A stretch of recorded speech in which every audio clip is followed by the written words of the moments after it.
My name is विकास कुमार। मैं आप लोग को आज से कुछ बायोकेमिस्ट्री के टॉपिक्स पढ़ाऊंगा और पहले मैं अपने आप को इंट्रोड्यूस कर दूं। मैं अभी फ़िलहाल नारायण मेडिकल कॉलेज और अस्पताल सासाराम जमुहार में असिस्टेंट प्रोफेसर के पद पर अभी हूँ और पिछले 9 सालों से मैं यहाँ पर काम कर रहा हूँ। साथ ही साथ मैं पैरामेडिकल और नर्सिंग के भी क्लासेस लेता हूँ। तो आज से मैं कुछ टॉपिक्स जो है बायोकेमिस्ट्री का जो MBBS के लिए, साथ में पैरामेडिकल नर्सिंग के जो कोर्सेज हैं उसके लिए भी यूजफुल होगा, वो सारे टॉपिक मैं आप लोग को छोटे वीडियोस के माध्यम से पढ़ाऊँगा। सो आज का जो टॉपिक है जिसके बारे में हम लोग पढ़ेंगे उसका टॉपिक का नाम है ग्लाइकेटेड हीमोग्लोबिन। तो उसको लिखते कैसे हैं, ग्लाइकेटेड हीमोग्लोबिन लिखते कैसे हैं, उसको लिखने का तरीका होता है HbA1c भी बोला जाता है इसको, ग्लाइकेटेड हीमोग्लोबिन। तो इसके अंदर में हम लोग क्या क्या जानेंगे, आज क्या क्या पढ़ेंगे। तो पहला है व्हाट इज HbA1c, ये है क्या, ग्लाइकेटेड हीमोग्लोबिन है क्या, पहले ये। दूसरा चीज कि इसके थोड़ा केमिस्ट्री के बारे में जानेंगे, कैसे ग्लाइकेटेड हीमोग्लोबिन बनता है। उसके बाद तीसरा चीज जानेंगे हम लोग कि why we do HbA1c estimation, क्यों इसका जांच करते हैं। उसके बाद हम लोग प्रोसीजर जानेंगे, कैसे HbA1c का एप्लीकेशंस है ना, एप्लीकेशंस इसका यूज क्या है। और फिर हम लोग जानेंगे एप्लीकेशंस के बाद हम लोग जानेंगे इसके एडवांटेजेस, इसके एडवांटेज क्या है, क्यों किया जाता है और इसका लाभ क्या है, इससे करने से क्या फायदा होता है। And the last one is disadvantage, मतलब इसका कुछ ड्रॉबैक भी है, उसके बारे में हम लोग जानेंगे। ठीक है, तो पहले बात करते हैं कि HbA1c है क्या, ग्लाइकेटेड हीमोग्लोबिन है क्या। तो जैसे नाम सजेस्ट कर रहा है ग्लाइकेटेड हीमोग्लोबिन है ना, तो मतलब हीमोग्लोबिन के बारे में आपको मालूम होगा। हीमोग्लोबिन क्या है, हीमोग्लोबिन एक प्रोटीन है और ये आरबीसी के अंदर पाया जाता है जो ऑक्सीजन को ट्रांसपोर्ट करने में हेल्प करता है लंग्स से पेरिफेरल टिश्यूज में। और ये हमारे जो ब्लड का जो कलर है, रेड कलर होता है ब्लड का, उसके लिए रिस्पॉन्सिबल होता है। और ये आरबीसी के अंदर पाया जाता है। आरबीसी के अंदर एक पिगमेंट होता है जिसको क्या बोलते हैं, हीमोग्लोबिन। तो हमारे ब्लड में जैसे कि ग्लूकोज भी प्रेजेंट होता है, तो ग्लाइकेटेड हीमोग्लोबिन क्या बोलेंगे कि if you define it in terms of definition, हम बोल सकते हैं कि non enzymatic attachment of glucose to haemoglobin molecule है ना। हीमोग्लोबिन में बिना किसी एंजाइम की सहायता से अगर ग्लूकोज हीमोग्लोबिन में जो जुड़ता है उसी को क्या बोलते हैं, ग्लाइकेटेड हीमोग्लोबिन। तो हीमोग्लोबिन में अगर ग्लूकोज जुड़ रहा है अपने आप without help of any enzyme, उसको क्या बोलते हैं, ग्लाइकेटेड हीमोग्लोबिन। अब ये सवाल उठता है कि ये ग्लाइकेटेड हीमोग्लोबिन जब बनता है तो ये हीमोग्लोबिन का कहाँ पे ये जुड़ता है। केमिस्ट्री पार्ट अब हम लोग जानेंगे। केमिस्ट्री पार्ट में क्या देखेंगे, किस पोजीशन पे आके जुड़ता है या कहाँ पे हीमोग्लोबिन में वहां पे जुड़ाव होता है, किसका, ग्लूकोज का। तो आपको मालूम है कि हीमोग्लोबिन आरबीसी के अंदर होता है और हीमोग्लोबिन बना है 2 अल्फा चेन और 2 beta chain. This is called HbA, adult haemoglobin जो बना है 2 अल्फा चेन और 2 बीटा चेन। तो ये ग्लूकोज मॉलिक्यूल कहाँ ऐड होता है, ग्लूकोज मॉलिक्यूल ऐड होता है बीटा चेन, हीमोग्लोबिन का बीटा चेन। और किस पोजीशन पे ऐड होता है, तो एन टर्मिनल एंड जो है बीटा चेन का, वहां पे वेलिन प्रेजेंट होता है, वेलिन अमाइनो एसिड है, वहां पे ऐड हो सकता है। ठीक है, एन टर्मिनल एंड वेलिन का ऐड हो सकता है। और साथ ही साथ या तो इप्सिलॉन अमाइनो ग्रुप जो लाइसिन के पास होता है, लाइसिन के पास इप्सिलॉन अमाइनो ग्रुप होता है, वहां पे ये ग्लूकोज ऐड हो सकता है। तो कहने का तात्पर्य ये है, मतलब ये है कि ये ऐड होता है कहां पे, बीटा चेन में। और जनरली ये जो एन टर्मिनल एंड है आपका अमाइनो एसिड वेलिन का, वहां पे ऐड होगा ग्लूकोज, नहीं तो ये ऐड होगा एप्सिलॉन अमाइनो ग्रुप जो हमारा अमाइनो एसिड लाइसिन के पास प्रेजेंट होता है, वहां पे जुड़ेगा। तो this is the attachment site where that glucose combines with hemoglobin। ठीक है, तो केमिस्ट्री पार्ट समझ में आ गया कि कहाँ पे जुड़ता है, किस जगह पे वो जुड़ता है। थर्ड पार्ट है इसका एप्लीकेशन क्या है और क्यों जांच किया जाता है। तो इसका एप्लीकेशंस क्या क्या हो सकते हैं, ग्लाइकेटेड हीमोग्लोबिन के क्या क्या इंपॉर्टेंस हो सकते हैं। तो अगर इंपॉर्टेंस की बात करें ग्लाइकेटेड हीमोग्लोबिन का, तो अगर हम देखते हैं इंपॉर्टेंस का, तो उसमें मेजर इसका इंपॉर्टेंस है डायग्नोसिस के लिए। किस पेशेंट का, डायबिटीज मिलाइटस का पेशेंट का डायग्नोसिस के लिए, है ना, diagnosis of diabetes mellitus. Okay, उसके अलावा मोस्ट इंपॉर्टेंट एप्लीकेशन है मैनेजमेंट ऑफ डायबिटीज मिलाइटस। तो आपने मधुमेह नाम की बीमारी के बारे में सुना होगा, चीनी की बीमारी जिसको कॉमन टर्म में बोला जाता है, जहाँ पे या तो मेनली 2 टाइप के डायबिटीज होते हैं mostly, that is type 1 and type 2। और टाइप 1 डायबिटीज में क्या होता है, इंसुलिन ना के बराबर रहता है, because that is due to autoimmune destruction हो जाता है किसका, बीटा सेल ऑफ पैनक्रियास, यहाँ से इंसुलिन निकलता है।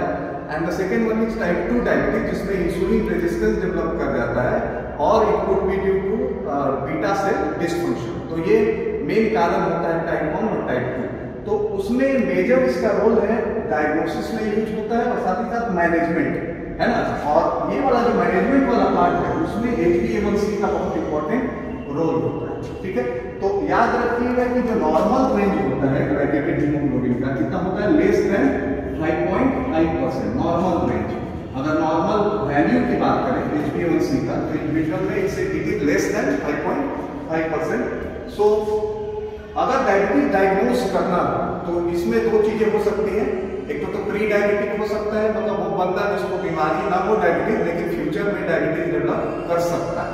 तो अगर किसी का HbA1c का वैल्यू अगर जांच करने के बाद ग्लाइकेटेड हीमोग्लोबिन में अगर जांच किया, अगर उसका वैल्यू आपका 5.7 से 6.4% के बीच में आ रहा है, तो that means the person is not diabetic, he is pre diabetic, he और शी इज प्री डायबिटिक। मतलब इसका मतलब ये हुआ कि उसको डायबिटीज नहीं है, लेकिन उसको फ्यूचर में डायबिटीज हो सकता है। तो रिस्क जो है डायबिटीज होने का क्या है, ज्यादा है। और अगर उसका वैल्यू जो है HbA1c का वैल्यू अगर 6.5% से या 6.5% से ज्यादा बराबर, या तो 6.5% या 6.5% से ज्यादा अगर है, तो मतलब उसको डायबिटीज हो गया है, मतलब that person is diagnosed with diabetes. ठीक है, तो ये यहाँ पे इंपॉर्टेंट रोल है इसका डायग्नोसिस ऑफ डायबिटीज मिलाइटस का। तो ये पॉइंट याद रखना है कि अगर HbA1c का वैल्यू 5.7 से 6.4% के बीच में है, तो उसको क्या बोलते हैं, प्री डायबिटिक। अगर वो 6.5% या 6.5% से ज्यादा है, मतलब उसको डायबिटीज हो गया है। ये पॉइंट याद रखना है। उसके बाद हम लोग मैनेजमेंट की बात करते हैं। तो मैनेजमेंट जो डायबिटीज के पेशेंट हैं, आपको मालूम है कि डायबिटीज में ट्रीटमेंट के ऑप्शंस क्या क्या हैं। ट्रीटमेंट है या तो हम लोग ओरल हाइपोग्लाइसेमिक ड्रग देते हैं, जिससे उनका ब्लड ग्लूकोज लेवल जो बढ़ा हुआ है वो नियंत्रण में रहेगा, ये दिया जा सकता है। या लेटर ऑन टाइप 1 डायबिटीज में तो इंसुलिन का इंजेक्शन तो शुरू से दिया जाता है, और डायबिटीज अगर बहुत लॉन्ग समय तक है डायबिटीज और ओरल हाइपोग्लाइसेमिक ड्रग रिस्पॉन्स नहीं कर रहा है टाइप 2 डायबिटीज में, तो उसको भी इंसुलिन का इंजेक्शन दिया जाता है। तो ये दोनों चीजें जो है वहां पे काम आती है। अब ये आपको याद रखना है कि मेन यूज HbA1c का डायबिटीज मैनेजमेंट के लिए होता है। डायबिटीज अगर किसी को है, अगर ओरल हाइपोग्लाइसेमिक ड्रग ले रहा है या इंसुलिन का इंजेक्शन ले रहा है, तो वो जो दवा है या जो इंजेक्शन है वो सही तरीके से काम कर रहा है कि नहीं, उसको बताने के लिए या उसको समझने के लिए हम लोग किसका जांच करते हैं, ग्लाइकेटेड हीमोग्लोबिन का। ये बहुत इंपॉर्टेंट रोल है ग्लाइकेटेड हीमोग्लोबिन का पता लगाने के लिए। क्यों? क्योंकि अगर आपको मालूम होना चाहिए, ये चीज तो सबको मालूम होगा कि डायबिटीज में क्या होता है, ब्लड ग्लूकोज लेवल क्या रहता है, हाईएस्ट साइड में रहता है। तो वहां पे हीमोग्लोबिन के साथ ग्लूकोज क्या होगा, ज्यादा जुड़ेगा, उसका जुड़ाव जो होगा वो हीमोग्लोबिन के प्रति ग्लूकोज का जो ग्लूकोज होगा वो हीमोग्लोबिन से ज्यादा जुड़ा हुआ रहेगा। तो नॉर्मल इंडिविजुअल से ग्लाइकेटेड हीमोग्लोबिन का लेवल क्या रहेगा, हाई रहेगा। तो अगर हम लोग HbA1c का लेवल देखें तो वो इनडायरेक्टली हमें ये बताता है कि हमारा जो एवरेज ब्लड ग्लूकोज लेवल है पिछला जो 1.5 से 2 महीने का कितना रहा है। ये बहुत इंपॉर्टेंट फाइंडिंग है। तो जिनका HbA1c कंट्रोल में रहता है, ग्लाइकेटेड हीमोग्लोबिन का लेवल नीचे रहता है डायबिटिक पेशेंट में, उनको बोला जाता है कि वो उनका गुड कंट्रोल के कैटेगरी में रखा जाता है। मतलब उनको बोला जाए कि उनका जो पिछला जो 1.5 से 2 महीने का जो ग्लूकोज का लेवल है वो नियंत्रण में है। और ये बहुत इंपॉर्टेंट एस्पेक्ट है ग्लाइकेटेड हीमोग्लोबिन के बारे में जानने के लिए, क्योंकि ये हमें बताता है कि अगर आपका HbA1c कंट्रोल में है तो आपका एवरेज ब्लड ग्लूकोज लेवल क्या है, ऑलमोस्ट नॉर्मल है। इसमें कॉम्प्लिकेशंस होने के, डायबिटीज के कॉम्प्लिकेशंस होने के चांसेस क्या है, कम है और ना के बराबर। तो ये इंपॉर्टेंट पार्ट है मैनेजमेंट किसका, HbA1c का। अब जहां तक जांच की बात है तो अब ये याद रखिएगा कि जिनको डायबिटीज है और कितने बार जांच कराना चाहिए HbA1c का, वो भी बहुत इंपॉर्टेंट क्वेश्चन है। तो इसका आंसर ये है कि अगर किसी को टाइप 1 डायबिटीज है तो मंथली आपको 3 महीने में एक बार, 3 महीने में एक बार, अगर टाइप 1 डायबिटीज के पेशेंट है तो 3 महीने में एक बार जरूर इसका जांच करवाना चाहिए, किसी का ग्लाइकेटेड हीमोग्लोबिन का। अगर टाइप 2 डायबिटीज किसी को है तो साल में 2 बार, साल में मतलब 6 महीने के इंटरवल में साल में 2 बार HbA1c का जांच जरूर करवाना चाहिए। तो कैसे पता चलेगा कि हाँ हमारा ब्लड ग्लूकोज लेवल नियंत्रण में है या नहीं, कितना HbA1c का वैल्यू रहेगा जिससे हम लोग समझ पाएंगे कि हाँ हमारा ब्लड ग्लूकोज जो एवरेज ब्लड ग्लूकोज है पिछला 1.5 से 2 महीने का वो कंट्रोल में है या नहीं है। तो उसके लिए हम लोग उसका एक चार्ट है जिसके बारे में आपको मालूम होना चाहिए। तो अगर HbA1c का वैल्यू किसी का, अगर वो डायबिटिक है, अगर उसका वैल्यू जो है 6% के आसपास है तो दैट सोर्स जो एवरेज ब्लड ग्लूकोज है उसका कितने महीने का, 1.5 से 2 महीने का कितना है, that will be around 126 mg/dl, ये याद रखना है। उसके बाद अगर 6% के ऊपर है, जैसे कि 7% अगर है तो दैट करस्पॉन्ड टू, इसमें 126 में आप 35 जोड़ दीजिए, मतलब अगर 1% बढ़ता है ग्लाइकेटेड हीमोग्लोबिन तो वो बोला जाता है कि उसमें 35 mg ग्लूकोज की मात्रा क्या हो जाती है, ब्लड में बढ़ जाती है। तो 126 में अगर आप 35 जोड़ेंगे तो that will come up to 35, अगर आप ऐड कर देते हैं तो that will come up to 161 mg/dl। Okay, तो 126 में 35 जोड़ दीजिएगा तो कितना हो जाएगा, 161। उसी तरह अगर 8% हो गया तो इसमें भी आप 35 फर्दर जोड़ दीजिए तो कितना हो जाएगा, 5 1 6 6 3 9 196 mg/dl एंड सो ऑन। तो आप समझ सकते हो कि अगर हम HbA1c का वैल्यू देखें, अगर कोई ओरल हाइपोग्लाइसेमिक ड्रग पे है और ये पता लगाना है, या इंसुलिन इंजेक्शन पे है, तो ये पता लगाना है कि दवाई सही से काम कर रहा है कि नहीं, तो उसमें हम लोग देखेंगे कि उसका HbA1c का लेवल कितना है। तो अगर वो 6 से 7% के बीच में, मतलब वैल्यू कितना है HbA1c का, 6 से 7% के बीच में अगर है तो उसको बोलते हैं गुड कंट्रोल। क्या बोलते हैं, गुड कंट्रोल। मतलब उसका जो पिछला जो 1.5 से 2 महीने का जो ब्लड ग्लूकोज वैल्यू है एवरेज, वो क्या है, वो नियंत्रण में है, तो उसको घबराने की जरूरत नहीं है। उसका जो दवा है या मेडिकेशन है या इंसुलिन जो दिया जा रहा है वो सही से काम कर रहा है।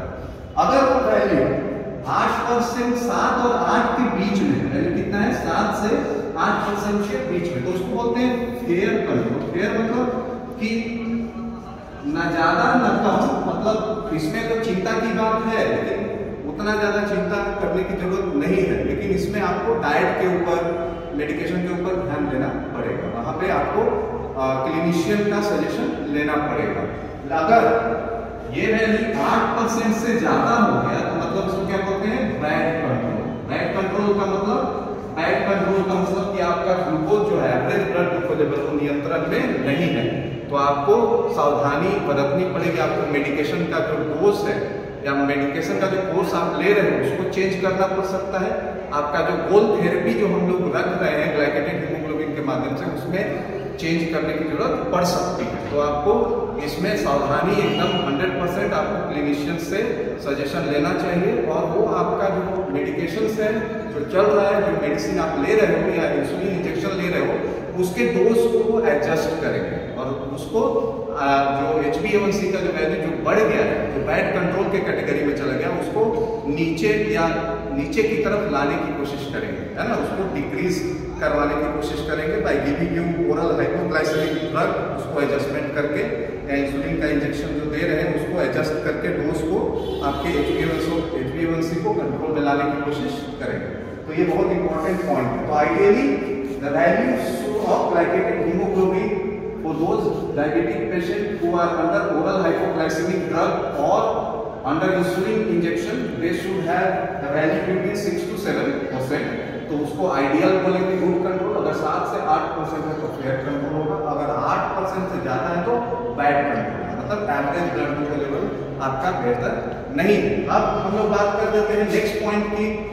अब जो सैंपल हम लोग कलेक्ट करते हैं, कैसे कलेक्ट किया जाता है? तो जनरली ग्लाइकेटेड हीमोग्लोबिन का जांच के लिए होल ब्लड लिया जाता है और वो EDTA ट्यूब जो होता है, पर्पल कलर का कंटेनर होता है, EDTA वायल में लिया जाता है। 2 ml से 3 ml के करीब ब्लड उसमें होल ब्लड लिया जाता है और होल ब्लड लेने के बाद ये आपका EDTA वायल है, ये देखिए, ये EDTA वायल में ग्लाइकेटेड हीमोग्लोबिन का सैंपल हम लोग लेते हैं और इसमें 2 से 3 ml लिया जाता है ब्लड और होल ब्लड में हम लोग क्या करते हैं, पहले आरबीसी को तोड़ते हैं। आरबीसी को तोड़ के क्या बनाते हैं, हीमोलाइसेट बनाते हैं।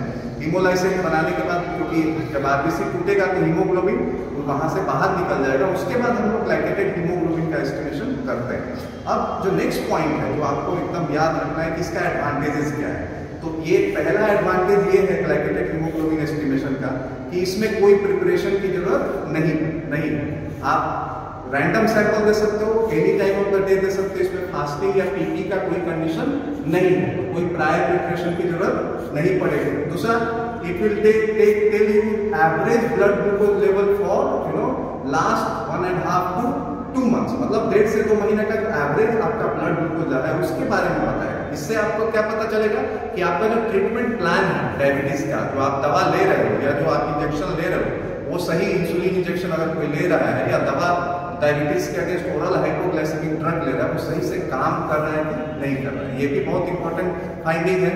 और थर्ड, अगर आपका HbA1c कंट्रोल में है तो जो लॉन्ग टर्म कॉम्प्लिकेशन है, जो क्रॉनिक कॉम्प्लिकेशन है डायबिटीज का, जैसे कि आपका रेटिना के अंदर जो ब्लड वेसल्स हैं वो डैमेज हो सकते हैं, उसको क्या बोलते हैं, डायबिटिक रेटिनोपैथी, तो आपको ब्लाइंडनेस भी हो सकता है। उसके कॉम्प्लिकेशन होने के चांसेस, जब अगर आपका HbA1c कंट्रोल में है तो वो पता लग जाता है कि आपको वो कॉम्प्लिकेशन होगा या नहीं होगा। तो ये कॉम्प्लिकेशन के बारे में भी बताता है HbA1c। और इतना याद रखना है कि जिनका HbA1c कंट्रोल में है या कंट्रोल में रह रहा है, मतलब 6 से 7% के बीच में रह रहा है, तो मतलब उनको लॉन्ग टर्म जो कॉम्प्लिकेशन है डायबिटीज का, आपका जो रेटिना जैसे डैमेज हो गया, जो स्मॉल ब्लड वेसल्स जो है रेटिना के, वो डैमेज होके आप अंधा भी हो सकते हैं, ब्लाइंडनेस भी हो सकता है, तो डायबिटिक रेटिनोपैथी होने के चांसेस कम हो जाएंगे अगर HbA1c नियंत्रण में। अगर आपका जो किडनी में जो स्मॉल ब्लड वेसल्स हैं जिसको डैमेज होने से डायबिटिक नेफ्रोपैथी हो सकता है, किडनी का फंक्शन कॉम्प्रोमाइज हो सकता है, वो भी होने के चांसेस क्या हो जाएंगे, कम हो जाएंगे।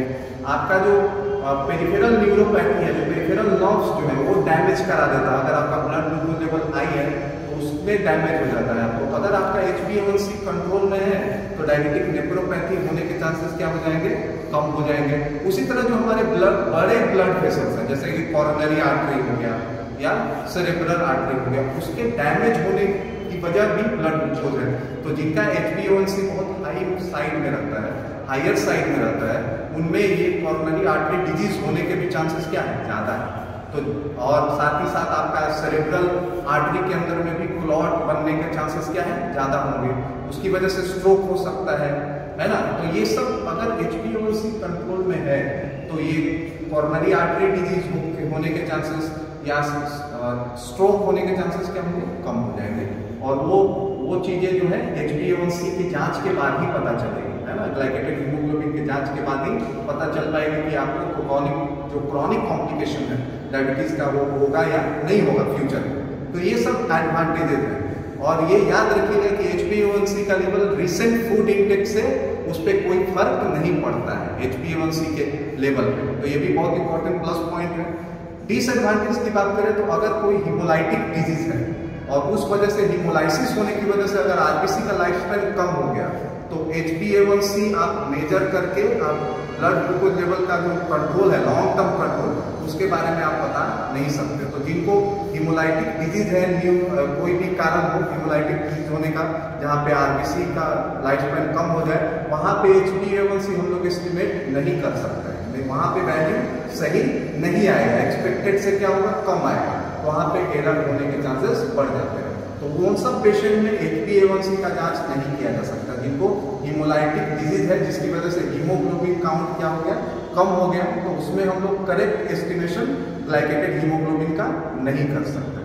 तो ये जो मैंने आपको अभी बताया, ये सब में मेन जो टेक अवे पॉइंट है, उसमें याद रखिएगा कि ग्लाइकेटेड हीमोग्लोबिन का मेन यूज जो है वो किस लिए है, for management of diabetes mellitus. तो इससे पता चलता है कि जो हम लोग मेडिकेशन ले रहे हैं, जो डायबिटिक हैं, जो मेडिकेशन ले रहे हैं या इंसुलिन इंजेक्शन पे है, वो जो दवा है या जो इंसुलिन इंजेक्शन है वो सही तरीके से काम कर रहा है कि नहीं कर रहा है। और ये इनडायरेक्टली HbA1c हमें बताता है कि जो हमारा पिछला जो एवरेज ब्लड ग्लूकोज लेवल है, कितने महीने का, 1.5 से 2 महीने का कितना रहा। और ये बहुत इफेक्टिव है डायबिटीज को मैनेज करने के लिए, डायबिटीज का मैनेजमेंट के लिए। Okay, so I hope you understood my topic called glycated haemoglobin. और अगर इसमें कुछ डाउट है या कुछ क्वेरी है तो आप कमेंट सेक्शन में पोस्ट कर सकते हो, उसके बारे में पूछ सकते हो। और इन द मीन टाइम अगर आपको वीडियो पसंद आया हो तो उसको लाइक करें, सब्सक्राइब भी करें और शेयर भी करें। Okay, so thank you for joining me. I bid goodbye to all of you.